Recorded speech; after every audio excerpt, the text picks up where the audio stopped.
The pioneers of اسلام کے معزز دوستوں، السلام علیکم۔ میں آپ کا دوست محسن خان آپ کا خیر مقدم کرتا ہوں آپ کے اپنے چینل دا پائنیئرس آف اسلام میں۔ دوستو، اسلامی تاریخ میں ایسے کتنے ہی مرد مجاہد ہوئے جنہوں نے اپنے ہنر، قابلیت اور اعلیٰ اخلاق سے پوری دنیا میں اسلامی پرچم کو بلند کیا، لیکن افسوس آج ہم ان لوگوں کو اور دین کے لیے دی گئی ان کی قربانیوں کو پوری طرح سے بلا چکے ہیں۔ اس چینل کو بنانے کا پہلا اور آخری مقصد یہی ہے کہ ہم ایسے لوگوں کی داستان کو آپ کے سامنے لا سکیں اور اس جنریشن کو اپنے ماضی سے واقف کروا سکیں کہ ہم نے کتنی ہی قربانیاں دے کے یہ دین حق کو حاصل کیا ہے۔ اگر آپ لوگوں کو ہمارا یہ انیشیٹو اچھا لگا اور آپ اسے سپورٹ کرنا چاہتے ہیں تو اس چینل کو سبسکرائب کرنا نہ بھولیں اور اس بیل آئیکن کو بھی ضرور دبا دیجیے تاکہ ہم جب بھی کوئی نئی داستان اپلوڈ کریں تو آپ لوگوں کو سب سے پہلے پتہ چل جائے۔ اور ہاں، اس چھوٹی سی کوشش میں آپ بھی ہمارا ساتھ دے سکتے ہیں ان ویڈیوز کو اپنے دوست و احباب میں شیئر کر کے۔ تو چلیے دوستوں، آغاز کرتے ہیں ایک دلچسپ، حیرت انگیز اور ایمانی قوت سے لبریز ایسے ہی مرد مجاہد کی داستان جس کا نام ہے شمشیر بے نیام۔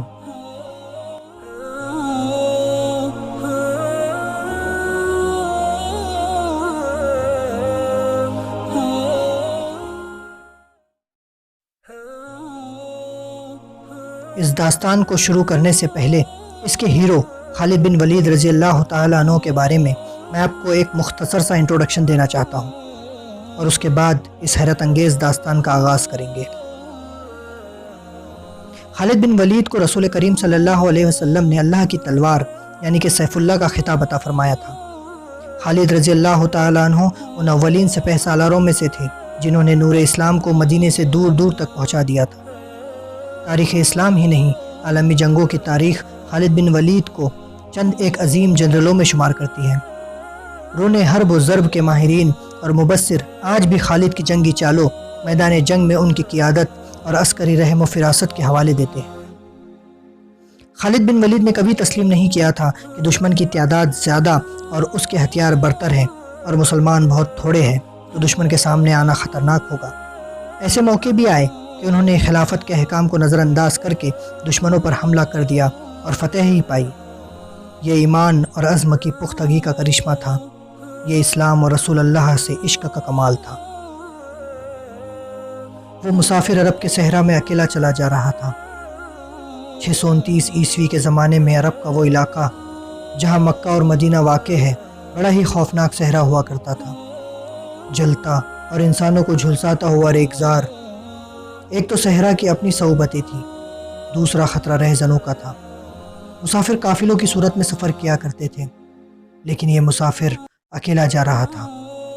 وہ اعلیٰ نسل کے جنگی گھوڑے پر سوار تھا، اس کی زرہ گھوڑے کی زین کے ساتھ بندھی ہوئی تھی، اس کی کمر سے تلوار لٹک رہی تھی اور اس کے ہاتھ میں برچھی تھی۔ اس زمانے میں مردوں کا قد دراز، سینے چوڑے اور جسم گٹھے ہوئے ہوتے تھے۔ یہ اکیلا مسافر بھی انہی مردوں میں سے تھا، لیکن وہ جس انداز سے گھوڑے کی پیٹھ پر بیٹھا تھا اس سے پتہ چلتا تھا کہ وہ شہ سوار ہے اور وہ کوئی معمولی آدمی نہیں ہے۔ اس کے چہرے پر خوف کا ہلکا سا بھی تاثر نہیں تھا کہ رہزن اسے لوٹ لیں گے، اس سے اتنی اچھی نسل کا گھوڑا چھین لیں گے اور اسے پیدل سفر کرنا پڑے گا۔ لیکن اس کے چہرے پر جو تاثرات تھے وہ قدرتی نہیں تھے۔ وہ کچھ سوچ رہا تھا، یادوں سے اپنا دل بہلا رہا تھا یا کچھ یادوں کو ذہن میں دفن کرنے کی کوشش کر رہا تھا۔ آگے ایک گھاٹی آ گئی، گھوڑا چڑھتا چلا گیا، خاصی بلندی پر جا کر زمین ہموار ہوئی۔ سوار نے گھوڑا روک کر اسے گھمایا اور رکابوں پر کھڑے ہو کر پیچھے دیکھا۔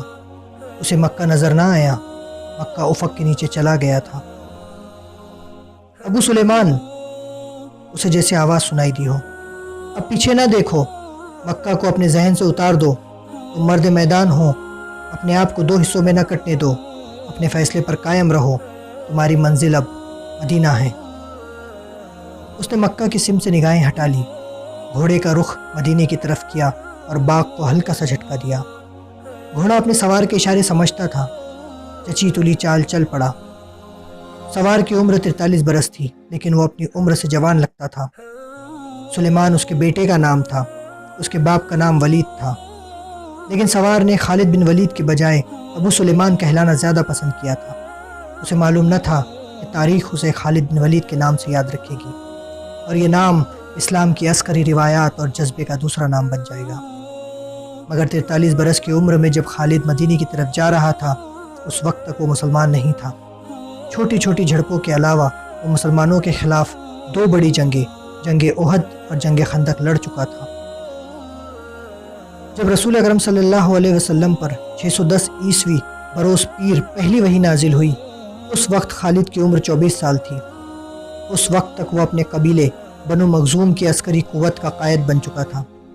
بنو مخزوم کا شمار قریش کے چند ایک معززین خاندانوں میں ہوتا تھا۔ قریش کے عسکری امور اسی خاندان کے سپرد تھے۔ قریش خالد کے باپ ولید کے احکام اور فیصلے مانتے تھے۔ 24 برس کی عمر میں یہ حیثیت خالد کو بھی حاصل ہو گئی تھی، مگر اس حیثیت کو ٹھکرا کر خالد ابو سلیمان مدینے کو جا رہا تھا۔ کبھی وہ محسوس کرتا جیسے اس کی ذات سے کوئی قوت اسے پیچھے کو گھسیٹ رہی ہو۔ جب وہ اس قوت کے اثر کو محسوس کرتا تو اس کی گردن پیچھے کو مڑتی جاتی، لیکن اس کی اپنی ذات سے ایک آواز اٹھتی، آگے دیکھ خالد، تو ولید کا بیٹا ہے لیکن وہ مر گیا ہے، اب تو سلیمان کا باپ ہے، وہ زندہ ہے۔ اس کے ذہن میں 2 نام اٹک گئے، محمد رسول اللہ صلی اللہ علیہ وسلم جو ایک نیا دین لائے تھے، اور ولید جو خالد کا باپ اور محمد صلی اللہ علیہ وسلم اور آپ کے نئے دین کا بہت بڑا دشمن تھا۔ باپ یہ دشمنی ورثے کے طور پر خالد کے حوالے کر کے دنیا سے اڑ گیا تھا۔ خالد کے گھوڑے نے پانی کی مشک پر اپنی آپ ہی رخ بدل لیا تھا۔ خالد نے ادھر دیکھا، اسے گول دائرے میں کھجوروں کے درخت اور صحرا کے جھاڑی نما درخت نظر آئے۔ گھوڑا ادھر ہی جا رہا تھا۔ نخلستان میں داخل ہو کر خالد گھوڑے سے کود گیا۔ امامہ اتار کر وہ پانی کے کنارے 2 زانوں ہو گیا۔ اس نے پانی چلو بھر بھر کر اپنے سر پر ڈالا اور 2-4 چھینٹے منہ پر پھینکے۔ اس کا گھوڑا پانی پی رہا تھا۔ خالد نے اس چشمے سے پانی پیا جو صرف انسانوں کے استعمال کے لیے تھا۔ یہ چھوٹا سا ایک جنگل تھا۔ خالد نے گھوڑے کی زین اتاری اور زین کے ساتھ بندھی ہوئی چھوٹی سی ایک دری کھول کر جھاڑی نما درختوں کے جھنڈ تلے بچھائی اور لیٹ گیا۔ وہ تھک گیا تھا، تھوڑی سی دیر کے لیے سو جانا چاہتا تھا، مگر اس کے ذہن میں یادوں کا جو قافلہ چل پڑا تھا وہ اسے سونے نہیں دے رہا تھا۔ اسے 7 سال پہلے کا ایک دن یاد آیا جب اس کے عزیزوں نے محمد صلی اللہ علیہ وسلم کو قتل کرنے کا منصوبہ بنایا تھا۔ اس منصوبے میں خالد کا باپ ولید پیش تھا۔ وہ ستمبر کی 622 عیسوی کی ایک رات تھی۔ قریش نے رسول خدا کو سوتے میں قتل کرنے کے لیے ایسے آدمی چنے تھے جو انسانوں کے روپ میں وحشی اور درندے تھے۔ خالد قریش کے سرکردہ خاندان کا جوان تھا۔ اس وقت اس کی عمر 27 سال تھی۔ وہ حضرت صلی اللہ علیہ وسلم کے قتل کی سازش میں شریک تھا، لیکن وہ قتل کرنے والوں میں شامل نہیں تھا۔ اسے 7 سال پہلے کی وہ رات کل کی طرح یاد تھی۔ وہ اس قتل پر خوش بھی تھا اور ناخوش بھی۔ خوش اس لیے کہ اس کے اپنے قبیلے کے ہی ایک آدمی نے اس کے مذہب کو جو بت پرستی تھی باطل کہہ دیا تھا اور اپنے آپ کو خدا کا پیغمبر کہہ دیا۔ ایسے دشمن کے قتل پر خوش ہونا فطری بات تھی، اور وہ ناخوش اس لیے تھا کہ وہ اپنے دشمن کو للکار کر آمنے سامنے کی لڑائی لڑنے کا قائل تھا۔ اس نے سوئے ہوئے دشمن کو قتل کرنے کی کبھی سوچی ہی نہیں تھی۔ بہرحال اس نے اس سازش کی مخالفت نہیں کی، لیکن قتل کی رات جب قاتل رسول خدا کو مقررہ وقت پر قتل کرنے آئے تو آپ صلی اللہ علیہ وسلم کا مکان خالی تھا۔ وہاں گھر کا سامان بھی نہیں تھا، نہ آپ کا گھوڑا تھا نہ اونٹنی۔ قریش اس امید پر سوئے ہوئے تھے کہ صبح انہیں خوشخبری ملے گی کہ ان کے مذہب کو جھٹلانے اور انہیں اپنے نئے مذہب کی طرف بلانے والا قتل ہو گیا ہے، مگر صبح کو وہ ایک دوسرے کی مایوسی کے عالم میں دیکھ رہے تھے۔ پھر وہ سرگوشیوں میں ایک دوسرے سے پوچھنے لگے، محمد کہاں گیا؟ رسول کریم صلی اللہ علیہ وسلم قتل کے وقت سے بہت پہلے اپنے قتل کی سازش سے آگاہ ہو کر مکہ سے یثرب یعنی کہ مدینہ کو ہجرت کر گئے تھے۔ صبح تک اب بہت دور نکل گئے تھے۔ آج 7 برسوں بعد خالد بھی مدینے کی طرف جا رہا تھا اور اس کے ذہن پر محمد صلی اللہ علیہ وسلم کا نام سوار تھا۔ اس نے جنگ احد میں اپنے دیوتا حبل اور دیوی عزا کے دشمن محمد کو قتل کرنے کی بھرپور کوشش کی، مگر آپ زخمی حالت میں وہاں سے نکل گئے تھے۔ خالد کے ذہن سے یادیں پھوٹتی چلی آ رہی تھی۔ ذہن پیچھے ہی پیچھے ہٹتے ہٹتے 16 برس دور جا رکا۔ 613 عیسوی کی ایک شام رسول کریم صلی اللہ علیہ وسلم نے قریش کے چند ایک سرکردہ افراد کو اپنے یہاں کھانے پر بلایا۔ کھانے کے بعد رسول کریم صلی اللہ علیہ وسلم نے اپنے مہمانوں سے کہا، اے بنی عبد المطلب، میں تمہارے سامنے جو تحفہ پیش کرنے لگا ہوں وہ عرب کا کوئی اور شخص پیش نہیں کر سکتا۔ اس کے لیے اللہ نے مجھے منتخب کیا ہے۔ مجھے اللہ نے حکم دیا ہے کہ تمہیں ایک ایسے مذہب کی طرف بلاؤں جو تمہاری دنیا کے ساتھ تمہاری عاقبت بھی آسودہ اور مسرور کر دے گا۔ اس طرح رسول اکرم صلی اللہ علیہ وسلم نے پہلی وحی کے نزول کے 3 سال بعد اپنے قریبی عزیزوں کو اسلام قبول کرنے کی دعوت دی۔ خالد اس محفل میں نہیں تھا، اس کا باپ مدعو تھا۔ اس نے خالد کو مذاق اڑانے کے انداز میں بتایا تھا کہ عبد المطلب کے پوتے محمد نے کہا ہے کہ وہ اللہ کا بھیجا ہوا نبی ہے۔ ہم جانتے ہیں عبد المطلب قریش کا ایک سردار تھا۔ ولید نے اپنے بیٹے خالد سے کہا، بے شک محمد کا خاندان اعلیٰ حیثیت رکھتا ہے، لیکن نبوت کا دعویٰ اس خاندان کا کوئی شخص کیوں کرے؟